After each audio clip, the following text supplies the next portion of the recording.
Hey, what's up everybody? Video 44 coming at you another video. Alright, so thought I was making a video. I was talking for about a minute and realized the thing wasn't on. But I don't want to talk about the LA Lakers, but I do want to talk about how I don't want to talk about the LA Lakers, if that makes any sense.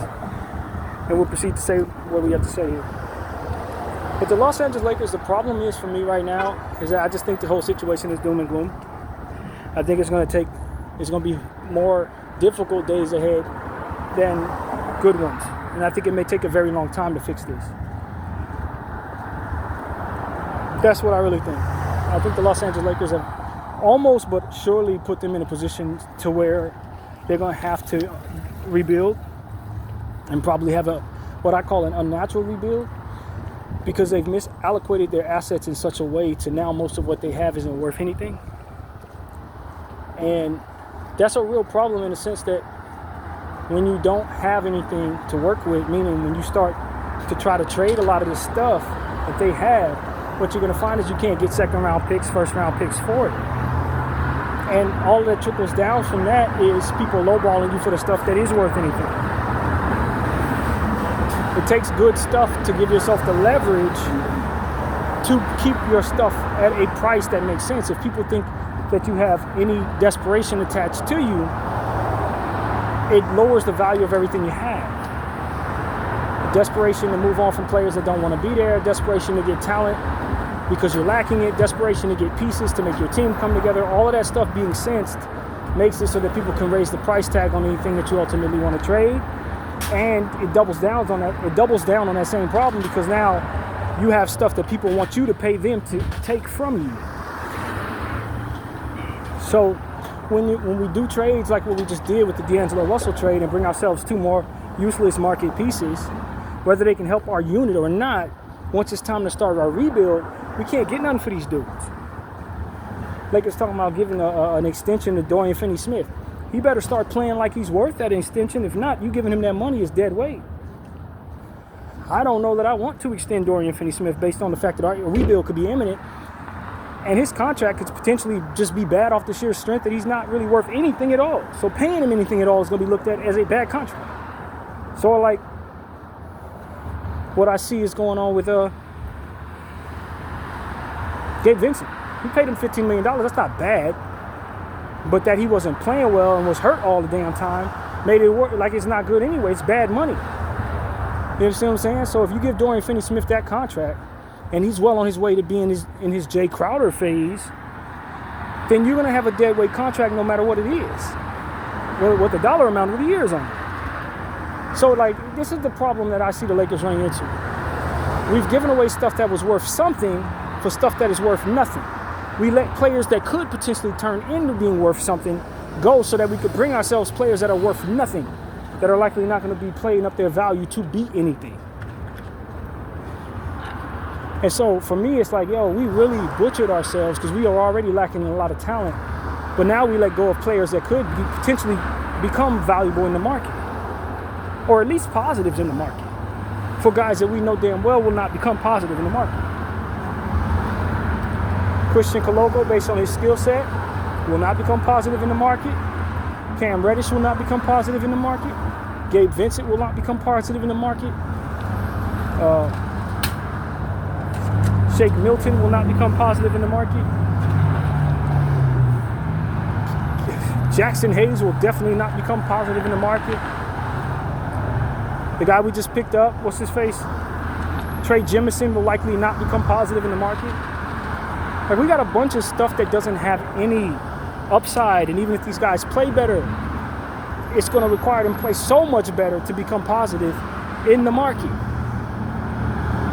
D'Lo as an expiring contract was positive in the market because you could see yourself potentially finding somebody who wanted to take him expiring, knowing that he could be a useful piece. He's a talented basketball player, even if he has his issues. He's a talented basketball player. You got rid of something like that and then brought yourself a multi-year contract potentially on a guy that's probably not, he's not that talented in Dorian Finney-Smith. He's good at what you wanted him to be, but he's not like some great basketball player that you can just stick anywhere and just get great production from. That's not who he is. So you're letting talent walk, and then you're bringing back stuff that ain't going to play up any value at all. You're letting guys like Quincy Oliveri, who could potentially turn into something, Max Lewis, who could potentially turn into something, walk, getting nothing back for them, and then bring it back to Shake Miltons of the world, the Dorian Finney-Smiths of the world. It's just horrible asset management, man. Awful. For a team that already had this problem with so many different roster spots. And then you got the Bronny James situation that's eating up a roster spot. You got the JHS situation to where you're not developing him. Even if he has any upside at all, we're not realizing it. We've turned him into absolutely worth nothing in the market. 17th overall pick just 17 months ago is worth absolutely nothing right now in the market. And we won't play him up. We won't put him on the team as it pertains to the big squad to let him run around, at least do a little something positive, get a little confidence, show a little upside, anything. It's just, we're just doing things really wrong right now, man. And I feel like we've undone a lot of good that it took a lot of time to build, man. Second round picks that we drafted. Scouts went out and found guys in the undrafted market that they were excited about. We let them go before they fully turned into anything, before we even gave them opportunity to be anything, only for them to go other places and turn into something. And we look at all the stuff we got and we can't make any trades with it because it's not worth anything. You're letting gems go out the door and you're bringing in gems, G-A-I-M, as in nobodies. Letting GEMs go out for JIMs. I'm like, whoa, man. How are we doing all of this with LeBron James and Anthony Davis on the timeline? How are we getting rid of so much valuable stuff, bringing ourselves so many guys that it look like they can't be utilized on any NBA team for any real length of time? Guys that likely should just be phased all the way out of the league. We got like 6 of them on our team. Jeanie, how did you turn this thing how did you let this happen? That's what I want to ask Jeanie Buss. You took this thing from Jim Buss. You gave us an opportunity at the championship. You did everything to get LeBron James, and then you turned us back into the same team we were before we had any talent at all, with the exception of the 2 stars. Rui's cool. I personally think Rui can be a nice player if you utilize him to his strengths, but he has some severe weaknesses that make him a high-level role player, man. Not a starter, not a upside with an all-star player. He don't have the basketball mind for that. That's not his game. He's an efficient scorer, but you're not about to turn him into some type of Rasheed Wallace-like entity. He don't have that type of upside, man. So they're going around telling everybody they refuse to trade him. I think in the grand scheme of things could be okay. But the problem is the other stuff that you're trying to trade, nobody wants. And then you got the 2 picks for which you want to hold on to. So it's like, what else can you do in regards to making your team good? But trading Rui Hachimura. He's the only thing anybody would want on this roster that's on contract. Everything else you got on contract is dead weight, with the exception of Bron, AD, and Austin Reeves. And now Max Christie, who has to play up his contract because it's not a good contract with a player option at the end of it until he plays it up. So it's like, I firmly believe that Rob Pelinka has done his worst work over the last, say, month and a half. All the stuff that he did that ruined us, this has been some of the worst of it. Because now we got so little to work with and we're making it even worse without getting any value for it. Just so we can fill up the roster full of guys that fill a need. I need a center. Okay, so let's get every bad center we can think of. Fill up all of our two-way contracts with bad centers. It's just like, man, this roster is awful. It's awful, man. And I know you're probably thinking, if you're a pro GM, if you really believe in our GM, you're probably saying something along the lines of, well, we're in between trades right now. We're going to make another trade, and once we do that, then we're going to have a team that really comes together. You'll see. Let him make his next trade.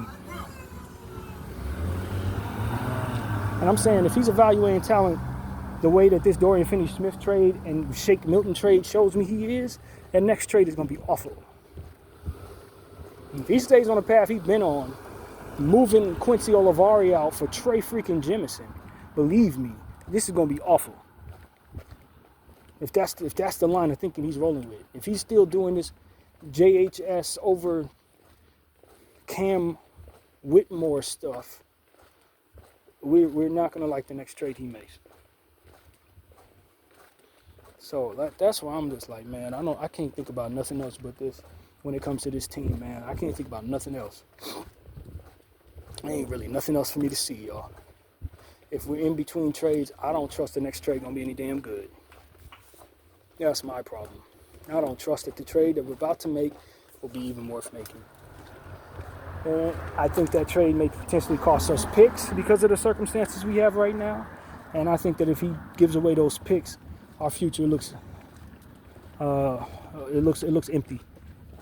Like bad doesn't even begin to describe it. Empty is probably what it ultimately really will equate to. The Los Angeles Lakers, one of the most storied franchises in the NBA, will likely be bad for no reason for about 6 or 7 years because of if we give away those picks. And I understand that there are a lot of people who don't agree with that. I was listening to somebody say that he didn't think those picks really mattered in the grand scheme of things because it's only 2 of them, and what if we don't draft well? We got LeBron James right now. We should probably go all in. Trust me, whether you go all in for LeBron James or not, you don't have enough to put around this team to make it work, in my opinion, any damn way, especially with this GM doing things like he's doing right now. And even more so, don't underestimate what those picks actually are. Because when you consider a team that sucks real bad, doesn't have any talent on it, the only thing that your hope actually is having your own homegrown pick, first-round picks, allowing for you to get the best of whatever that year's draft equity could potentially be. Maybe you end up with the 5th overall pick like Detroit. Maybe you end up with the 1st overall pick like Atlanta. But whatever the case may be, the fresh young talent that's coming into the league, you will have an opportunity at filling your roster with it. You move on from those picks, you're going to have some subpar seasons and no way of getting better the following year from the ineptitude that you engage in. That's what a first-round pick represents for a team that is no good. An opportunity at potentially whatever the best talent is coming out of the draft that year. You know, I was listening to that same person say, well, the Lakers probably don't have no time to be developing that talent. That doesn't negate the fact that it's a valuable asset having that pick in place. You can trade it if that's your mentality. You can trade it on draft night if that's your mentality. But that you have it to work with is ultimately your responsibility when you know your team is not going to be very good going forward.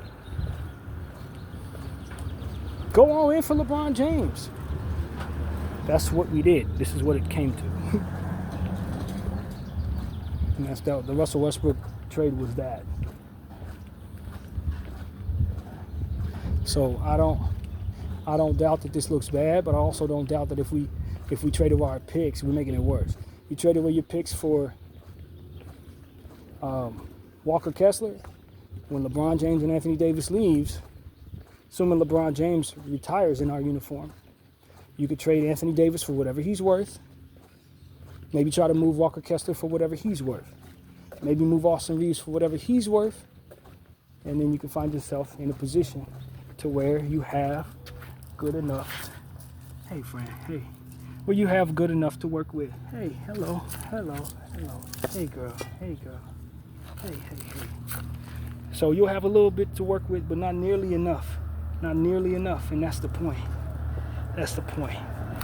And that's what I'm here to tell y'all, man. I want to have enough to work with to where if I have to rebuild,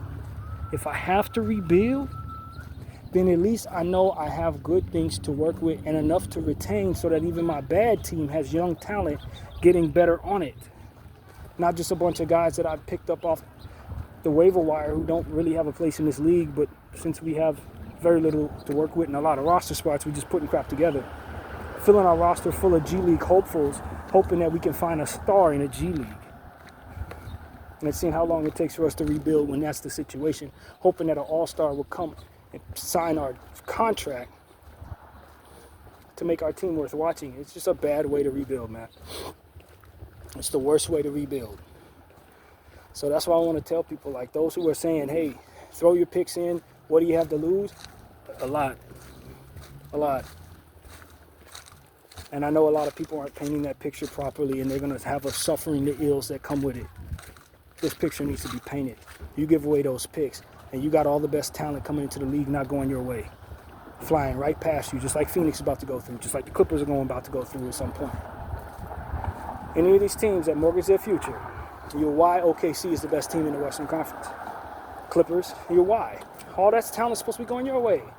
Houston, all that talent, that Houston has, that's ultimately comes from teams that mortgage their picks. And so for those who are saying, oh, you're probably not going to draft well any damn way, well, these players that are coming into the league are coming through the draft. They're going somewhere.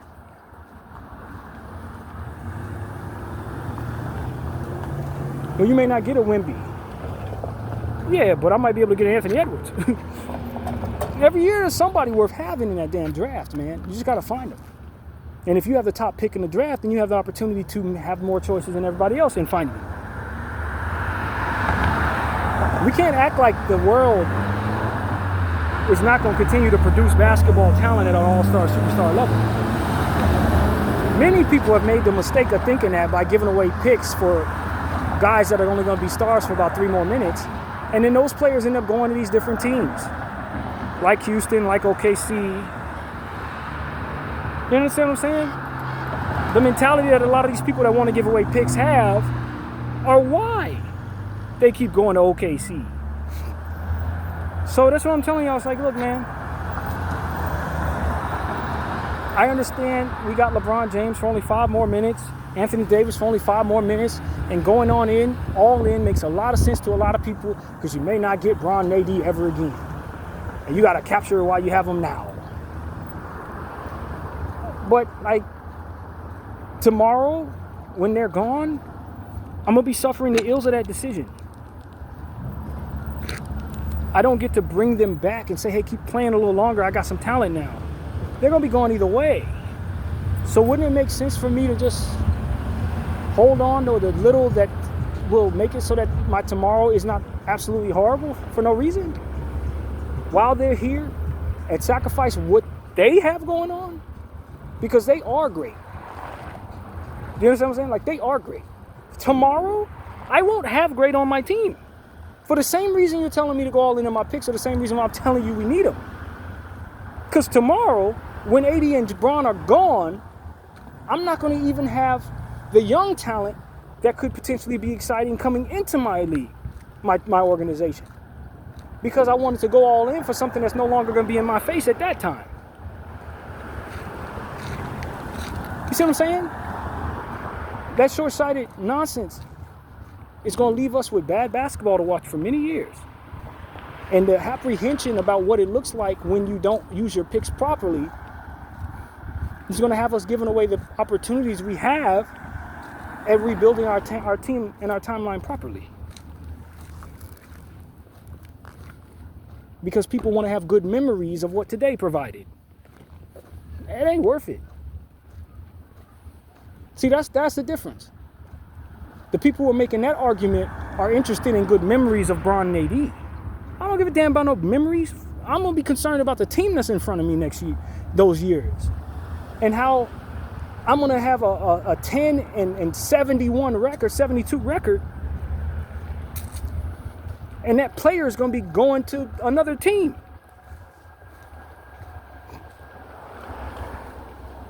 And the next year, I'm going to start the season just as bad as the previous year,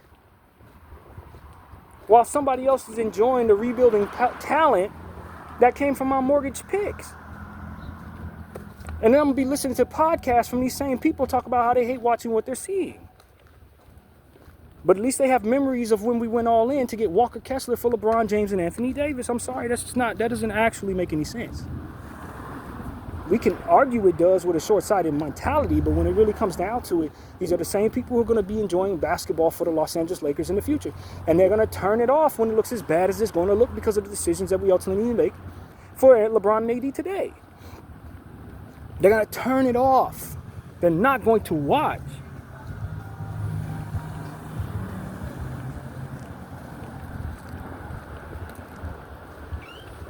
So that's what I'm here to tell y'all. I'm not interested in those points of views that essentially tell me that I need to mortgage my pick because I'm probably not going to draft well anyway. Because at the end of the day, I'm about to be a bad team. And so as a bad team, the only thing that's really going to make that watching us lose 70 games worth it is knowing that I have a potential young star or an opportunity at a valuable pick that I can be traded for something coming into my organization. A homegrown, drafted Los Angeles Laker in the lottery. That's what ultimately makes fans excited, knowing that we have players coming in through the lottery. Lonzo Ball, Brandon Ingram may not have been the greatest picks. Maybe we should have went with Jaylen Brown, Jason Tatum, or whatever. But at the end of the day, imagine life without those two. And you had the type of years that you had that year. People talk about how we were able to trade for Anthony Davis. Do you know why you were able to trade for Anthony Davis?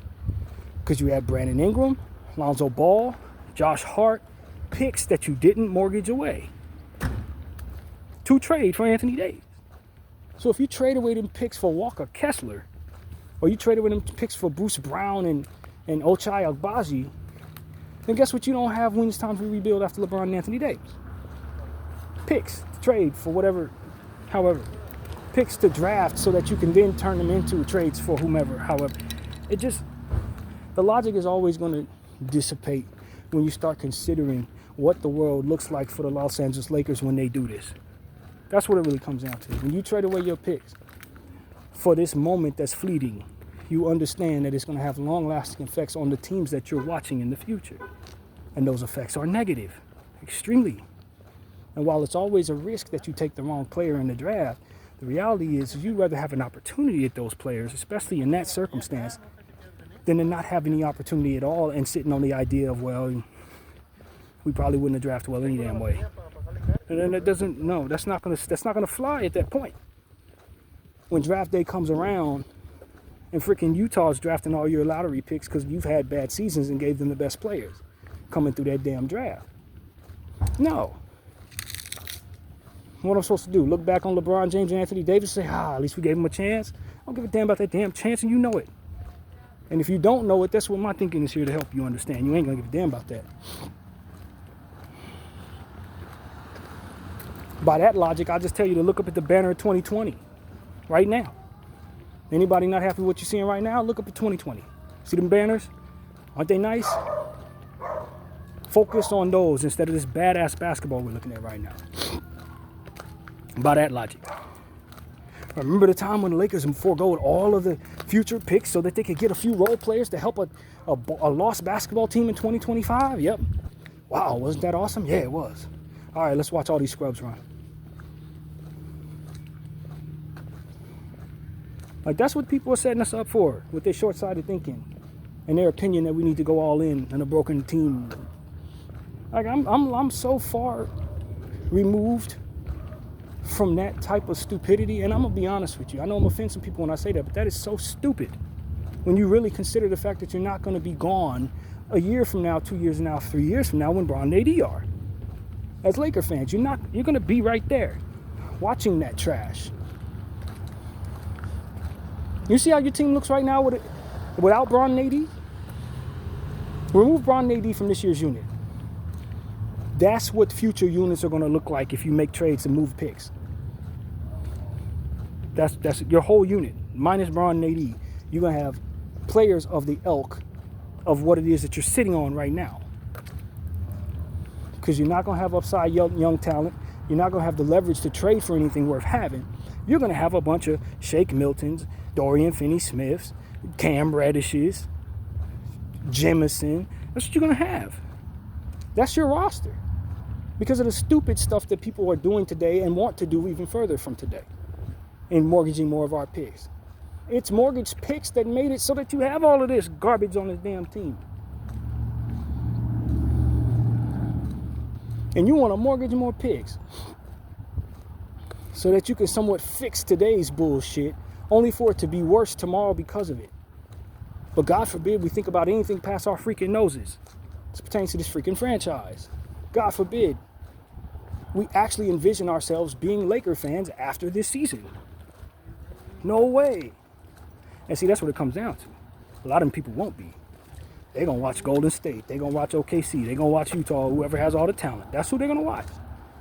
They're going to leave all us Laker fans in the dust saying, well, we went all in for Bron. Bron's gone. Now let's watch the next team ABC puts on TV. They don't give a damn about the Lakers. They're not real Laker fans. Real Laker fans don't want to suffer tomorrow to fix today. Because we went through Robert Sacre. We know what that looks like. We went through Troy Murphy. We know what it looks like. We went through washed up Mark Gasol. Like, we know what it looked like when you have garbage on your team. Kendall Marshall. We know. Xavier Henry.